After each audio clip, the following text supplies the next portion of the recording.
బులెటిన్లో breaking update చూస్తున్నాం. మేడారంలో సీఎం రేవంత్ రెడ్డి రెండో రోజు పర్యటన అయితే కొనసాగుతోంది. ఉప ముఖ్యమంత్రి మంత్రులతో కలిసి సీఎం రేవంత్ రెడ్డి మేడారం గద్దెల పునరుద్ధరణ పైలను అయితే ఆవిష్కరించారు.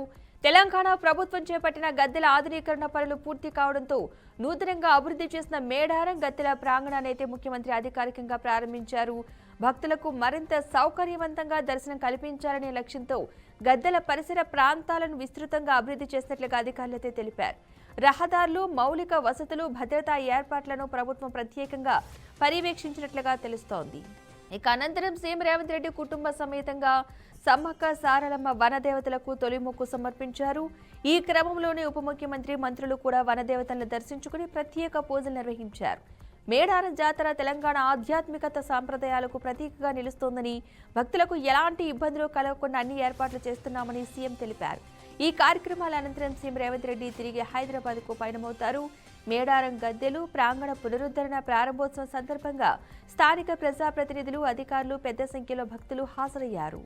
ఇక ఈ నెల 28 నుంచి 31 వరకు సమ్మక్క సారలమ్మ మహాజాతర జరగనుంది.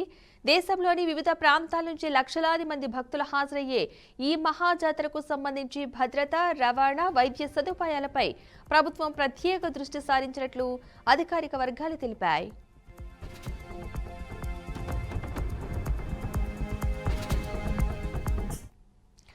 ఇదే అంశానికి సంబంధించిన పూర్తి సమాచారాన్ని మా ప్రతినిధి సాల్మాన్ అందిస్తారు. సాల్మాన్, చెప్పండి. Thank you Padma. ఆసియాలోనే అతిపెద్ద గిరిజన జాతర, తెలంగాణ కుంభమేళగా పేరుగాంచిన సమ్మక్క మహాజాతర ప్రారంభమైందని చెప్పుకోవచ్చు. ఈ యొక్క సమ్మక్క సారలమ్మ గద్దెల పునరుద్ధరణ పైలాన్ను సీఎం రేవంత్ రెడ్డి ఆవిష్కరించారు. కుటుంబ సమేతంగా వనదేవతలకు అయితే తొలి మొక్కు చెల్లించారు. ఈ యొక్క సీఎం రేవంత్ రెడ్డి తర్వాత అదేవిధంగా ఉన్న మంత్రులందరూ నిన్న జరిగిన కేబినెట్ సమావేశంలో ఉన్న వివిధ మంత్రులైతే ఈ యొక్క మొక్కులైతే చెల్లించుకున్నారు. అదేవిధంగా మనం చూసుకున్నట్లయితే సీఎం రేవంత్ రెడ్డి కుటుంబ సమేతంగా మొక్కులు చెల్లించుకున్నారు. 68 కిలోల బంగారాన్ని అయితే ఆ యొక్క వనదేవతలకు సమర్పించారు. ఈ యొక్క పైలాన్ని ఆవిష్కరించిన తర్వాత సుమారు 251 కోట్లను అయితే ఈ యొక్క మేడారం సమ్మక్క సారలమ్మ జాతరకైతే అభివృద్ధి పనులకైతే శంకుస్థాపన చేశారు. ఈ యొక్క 100 కోట్లతో అయితే ఈ యొక్క సమ్మక్క సారలమ్మ గద్దెల పునరుద్ధరణ కార్యక్రమానికి అయితే శ్రీకారం చుట్టారు. అంటే ఖచ్చితంగా చూసుకున్నట్లయితే గతంలో ఉన్న ఈ యొక్క జాతరకు ఇప్పుడున్న జాతరకైతే ఒక ప్రత్యేకంగా ఒక పేరైతే ఉంది ఖచ్చితంగా. ఎందుకంటే ఈ యొక్క పునరుద్ధరణ పనుల యొక్క శిల్పాలు చెక్కించి, ఈ యొక్క శిల్పాలకు ఈ యొక్క వనదేవతలు అంటే మేడారంలో ఆ యొక్క ఆదివాసుల గిరిజన సాంప్రదాయాల వాటిని అయితే ఈ యొక్క శిల్పాల మీద చెక్కించారు. ప్రత్యేకంగా ఈ యొక్క శిల్పాలను చెక్కించి వచ్చే అంటే రాబోయే తరాలకు కూడా గుర్తుండిపోయే విధంగా ఈ యొక్క శిల్పాలను అయితే చెక్కించారు. ఖచ్చితంగా ఈ యొక్క రేవంత్ రెడ్డి ఈ యొక్క కేబినెట్ సమావేశం కూడా అంటే దేశంలో తెలంగాణ రాష్ట్రంలో ఈ యొక్క హైదరాబాద్కే పరిమితమైన ఈ యొక్క కేబినెట్ సమావేశం కూడా నిన్న దినంన ఈ యొక్క మేడారంలో ఈ యొక్క కేబినెట్ సమావేశం నిర్వహించడంతో పాటు ఈ రోజు ఉదయం 7 గంటలకు కుటుంబ సమేతంగా ఈ యొక్క మొక్కులు చెల్లించారు. మొక్కులు చెల్లించిన అనంతరం అక్కడ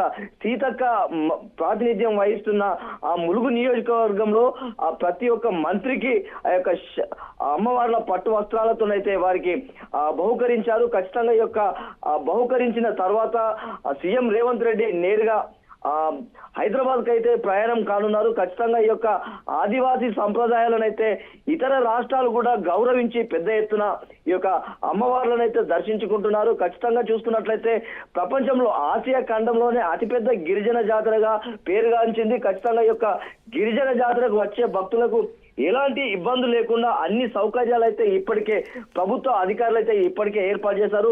ఇప్పటి వరకు సుమారు లక్షల మంది అయితే ఈ యొక్క మేడారం సమ్మక్క సారలమ్మ జాతరలను అయితే దర్శించుకున్నారు. భక్తులకు ఎలాంటి ఇబ్బందులు లేకుండా అన్ని ఏర్పాట్లు అయితే చేశారు. ఖచ్చితంగా మనం చూసుకున్నట్లయితే టీటీడీ బోర్డు విధంగా ఏ విధంగా ఉందో సమ్మక్క సారలమ్మ ట్రస్ట్ బోర్డు కూడా ఈ నెల 10న నియమించారు. ఖచ్చితంగా ఇది తెలంగాణ రాష్ట్రంలో ఖచ్చితంగా పెద్ద మహాజాతరగా, అదేవిధంగా ఖచ్చితంగా దీనికి సంబంధించి ఈ యొక్క జాతరకైతే ప్రత్యేక గుర్తింపు ఇవ్వాలని అయితే ఇప్పటికే తెలంగాణ రాష్ట్రంలో ఉన్న వివిధ రాజకీయ పార్టీలు అయితే ఈ యొక్క అని కోరుతున్నాయి. ఖచ్చితంగా దీనికి సంబంధించి ఈ యొక్క మేడారం మహాజాతరను ఈ నెల 28 నుంచి 31 వరకు అయితే పెద్ద ఎత్తున ఈ యొక్క జాతర జరగనుంది.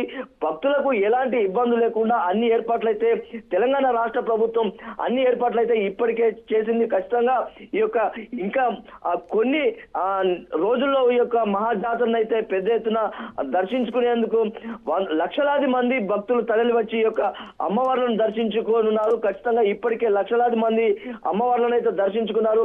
ఖచ్చితంగా 28 నుంచి 31 వరకు 4 రోజులు జరగనున్న ఈ యొక్క మహాజాతరకైతే భక్తులు ఎలాంటి ఇబ్బందులు పడకుండా అన్ని ఏర్పాట్లయితే ఇప్పటికే చేశారు. పద్మ.